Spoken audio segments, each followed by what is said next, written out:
Actually दोस्तों शक आदमी के दिमाग पे इस तरह से हावी हो जाता है, इस तरह से हावी हो जाता है जैसे कि कोई बहुत बड़ा रोग लाइक डेंगू और मलेरिया भी शक के आगे फेल है।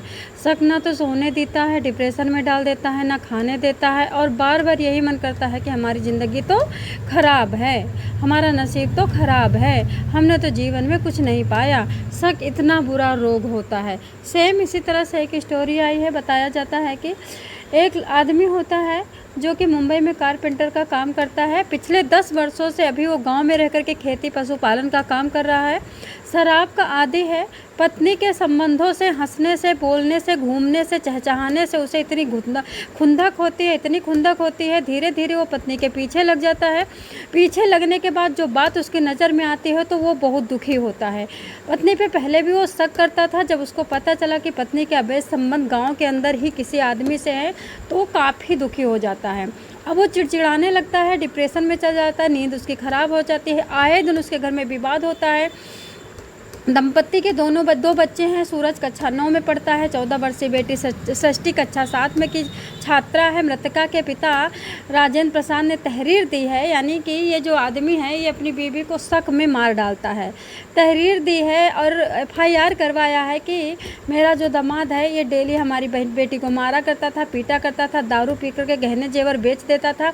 इसके ऊपर सख्त से सख्त कार्रवाई की जाए क्योंकि मेरी बेटी बहुत ही ज़्यादा कष्टों से अपने जीवन को काट रही थी और लास्ट में मेरी बेटी को मार दिया इस दयंतुर ने। ऐसे करके वो एक FIR देते हैं। दोस्तों बताना चाहूँगी इस शक्की पति का पत्नी के प्रति नफरत सॉरी खून से होली खेली इस बंदे ने।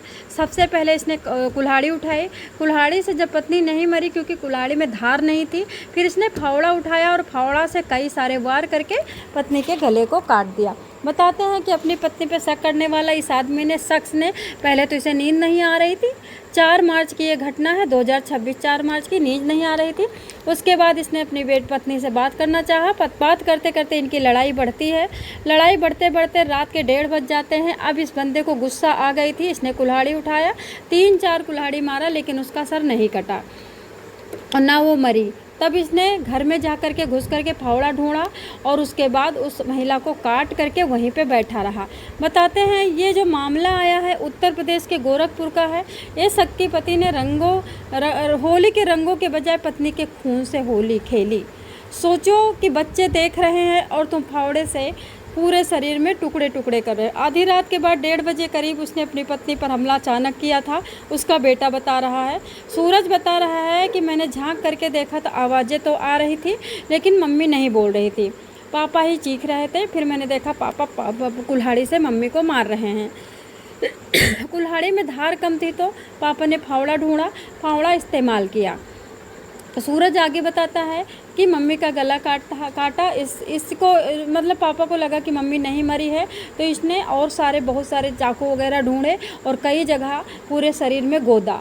मतलब इतनी बेरहमी से मार रहे थे जैसे लगता है कि किसी रुई में वो चाकू घुसेड़ रहे हैं। चश्मदीद गवाह 17 साल का बेटा बताता है कि मेरी नींद खुली तो लड़ाई झगड़ा हो रहा था। मैंने लड़ाई झगड़ा सुनते सुनते फिर मैंने कमरे के छिद्र से झांक करके देखा। सोचिए कि मतलब एक इंसान अपना तो नरक में जा ही रहा है, साथ में छोटे बच्चों को भी जीना हराम कर रहा है। सूरज आगे बताता है कि ये फिर हमला करने लगे और फिर वहीं पे इन्होंने पहले से शायद प्लान बना रखा था, नहीं तो ये दो चीज़ें एक कमरे में कैसे मिल सकती हैं, क्योंकि कमरे के दूसरी जगह भी फावड़ा हो सकता था।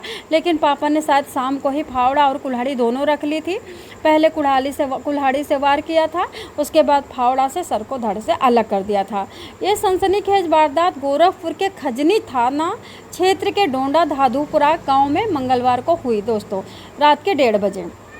आरोपी का उम्र 40 वर्ष है। शक करते करते डिप्रेशन में चला गया था, नींद गायब हो गई थी, नौकरी चाकरी छोड़ दिया था, घर में रहने लगा था, बीवी के पीछे पड़ गया था। पहले तो इसको शक होता था तो लड़ाई होती थी। जब ये गुप्त तरीके से मोबाइल के वगैरह और रात को जागने के वगैरह और पीछे लगने के बाद जब इसे सच्चाई पता चली कि नहीं बीवी कैरेक्टरलेस है, BP गलत है, रंगे हाथों पकड़ने के बाद अब ये ज़्यादा डिप्रेशन में जा चुका था।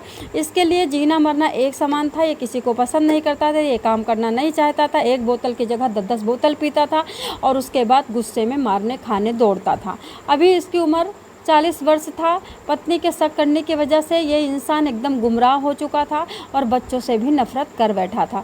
बताते हैं कि पत्नी को मारने के बाद खून लबालब भर जाता है वहाँ पे और उसके बाद शख्स वहीं पर बैठा रहता है, किसमें, गाढ़े लाल कलर के बीबी के खून में बैठा रहता है। उसने खुद पुलिस को फ़ोन करके घटना की सूचना दी, मौके पर बुलाकर सरेंडर किया कि हाँ हमने ये गलती करी है।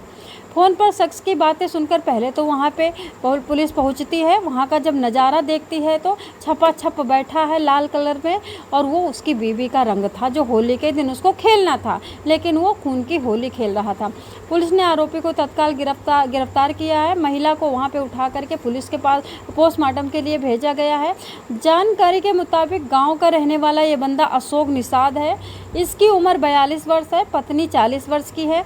नीलम देवी इसकी पत्नी का नाम है और ये रोज़ लड़ाई करता था, रोज़ विवाद होता था, नौकरी चाकरी जाता नहीं था, घर के खर्चे चलना बड़ा मुश्किल हो गया था क्योंकि बीवी की बेवफाई ने इसको अंदर तक झकझोर दिया था, तोड़ दिया था। इस वजह से इसने जो कारपेंटर की नौकरी बंगलोर में रह कर के कहा करता था वो छोड़ दिया था। इसने घर पे ही आकर के ये रहने लगा था।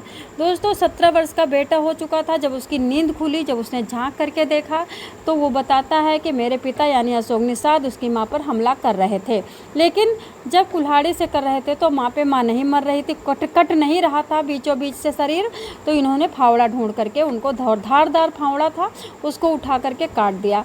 वारदात के दौरान अशोक की निगाह अपने डरे समय बेटे के छिद्र से पड़ी कि कोई झांक रहा है, तो फावड़ा लेकर के बेटे पे दौड़े।